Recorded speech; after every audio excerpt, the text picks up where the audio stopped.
So as you probably know, we are taking a road trip through Scandinavia, and that kind of got us thinking, hey, we kind of need to learn about the road rules there. So this is our research that we've done in case you are planning to go there in the future and you need to do that research yourself. So there are 4 things that you definitely need to take with you before entering the country and before even getting inside a vehicle. First and most important thing, pretty obvious, is your driver's license. But if you're from the EU, then your EU driver's license will be fine up to 3 months. If you've got like a non-EU driver's license, you will need an international driver's permit. So make sure you get that before you go there. Secondly, obviously you'll need proof of ID, so your passport, that will do.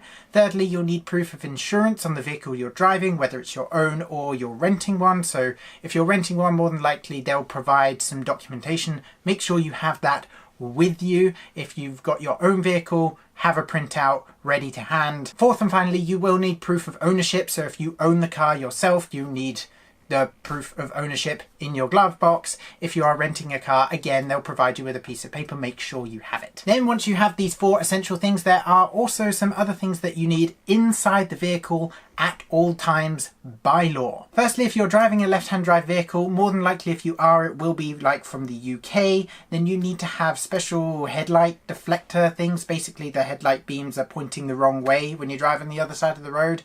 So make sure you have these on the car if you are driving a left-hand drive vehicle. The second thing that you will need, and this is for all 4 countries, is somewhere in this magical pack. Just let me find it. Okay, it will be better constructed than this, but one of these.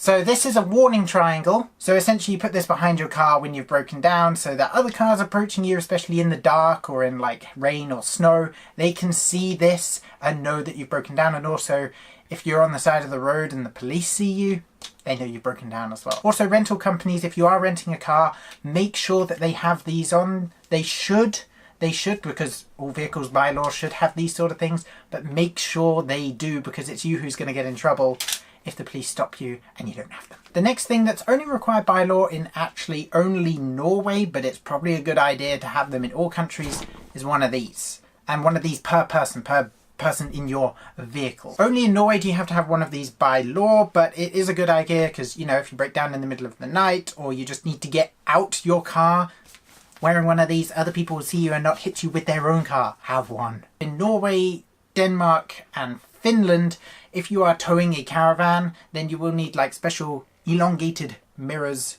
on your wing mirrors, and sometimes you need a weird back mirror as well. Unfortunately, I don't have one of those to show you. Also, this isn't a lawful thing, but it's a good idea to have one again. A fire extinguisher, just in case, you know. Some countries also do need them by law, so it's like to have this car kit that you just take round with a warning triangle, a high-vis jacket, one of these, some tools. It's probably a good idea. You might have to purchase this like on location and then just leave it. If you're renting a car, just give it back to the rental company. I'm sure they'll pop it to good use somewhere, but especially if you're flying, you might just have to buy one when you're there and leave it. And now we move on to the law. So then, the first thing that you will need to know is that you need your headlights on at all times. That includes in the middle of the day, that includes any time. If someone is like flashing you coming the other way, it probably means either there's the police ahead or you don't have your headlights on. This is really heavy. If you're driving a motorbike or are a passenger, you need a helmet on, again, at all times. It's illegal not to have one. Put a helmet on. Speed limits are pretty often marked, you know, with big, nice road signs everywhere. They're in kilometers per hour. However, if the road is not marked, then follow this general rule of thumb. Very old, the middle of city centres, 30 kilometers an hour. Any other built up area, town, village, city, whatever, 50 kilometers an hour. And then out on the highways, the bigger roads and such, 80 kilometers an hour. Sometimes they will go higher. Obviously, if you see a sign that says 100, 110, there's the speed limit. However, if it is either winter or you are in a heavy car like a camper van or a lorry and such, then the speed limit is usually 80 kilometers an hour. Even for camper vans that weigh 3.5 tons or under, it is 80 kilometers an hour. And especially in the winter, all the roads slow down to 80 kilometers an hour, even the 3-lane motorways. So bear that in mind, and they are very, very, very strict on speeding rules. If you are even over by 1 kilometer an hour, if they catch you, you'll get fined.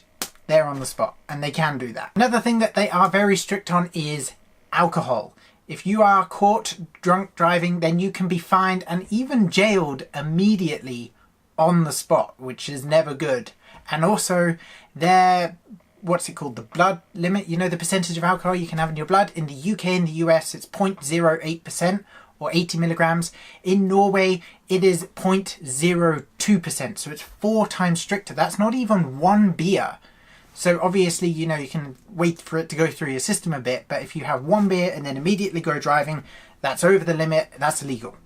That's how strict they are. In Finland and in Denmark, it's 0.05%, but still, it's much stricter than it is here in the UK and in the US. They can do breathalyzer tests, and even in Sweden, they can do a blood test right there on the spot. So yeah. And in Norway, it is illegal to park on the side of the road unless obviously you're broken down on a road where the speed limit is more than 60 kilometers an hour. That means you can't literally just pull over and answer your phone. You know, you have to have either broken down or you have to find somewhere else like a lay-by or a specific parking area, or the road can be under 60 kilometers an hour. Now, one of the scariest things about Scandinavia due to its location is usually the winter driving. Not a lot of people, especially if they are from abroad, are used to winter driving, and it can seem a little scary. We are going to do a specific video on it, or once we have, you know, experienced it, especially, but kind of broken down from what we've read and what we've learned. This is what you need to know. In Sweden and Finland, it is law that you have to have winter tyres or studded tyres on your car, including if it is your own car not registered in those countries, between December 1st and March 31st. In Norway and in Denmark, you don't have to legally, you know, put these tyres on, but you also legally have to follow the rules of the road and the conditions of the road. So if it's snowing in Norway and you don't have winter tyres on, you can be fined. So technically there is a law for it, but it's not between specific dates. Your minimum tread tyre depth needs to be 3 millimeters, or if you're in a car that weighs more than 3.5 tons, like a big camper van or such, then it's 5 millimeters. It is also illegal to drive in the summer on winter tyres and studded tyres, especially since they damage the road surface. It is very, very complicated as to which country legally or illegally allows you to have or not have winter or studded tyres on and off at different times of the year.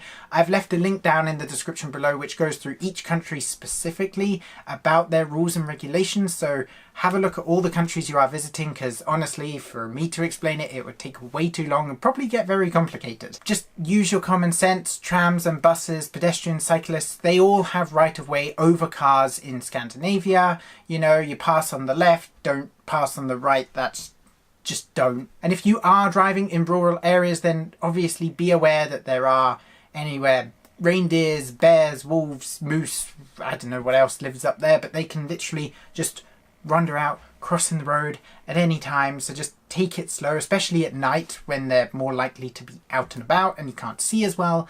There will probably be signs, especially if there's like a reindeer park nearby, or, you know, an area where they are, but just watch out for the signs and just pay attention to the road. Let us know down in the comments below if we have missed anything on the driving rules and regulations in the Scandinavia area. As I said, we are going to do a video, especially on the winter driving aspect of it, once we have experienced it ourselves and know a bit more of what we're talking about, first-hand experience. Like and subscribe if you enjoyed this video, and we shall see you very soon in Scandinavia. Yeah!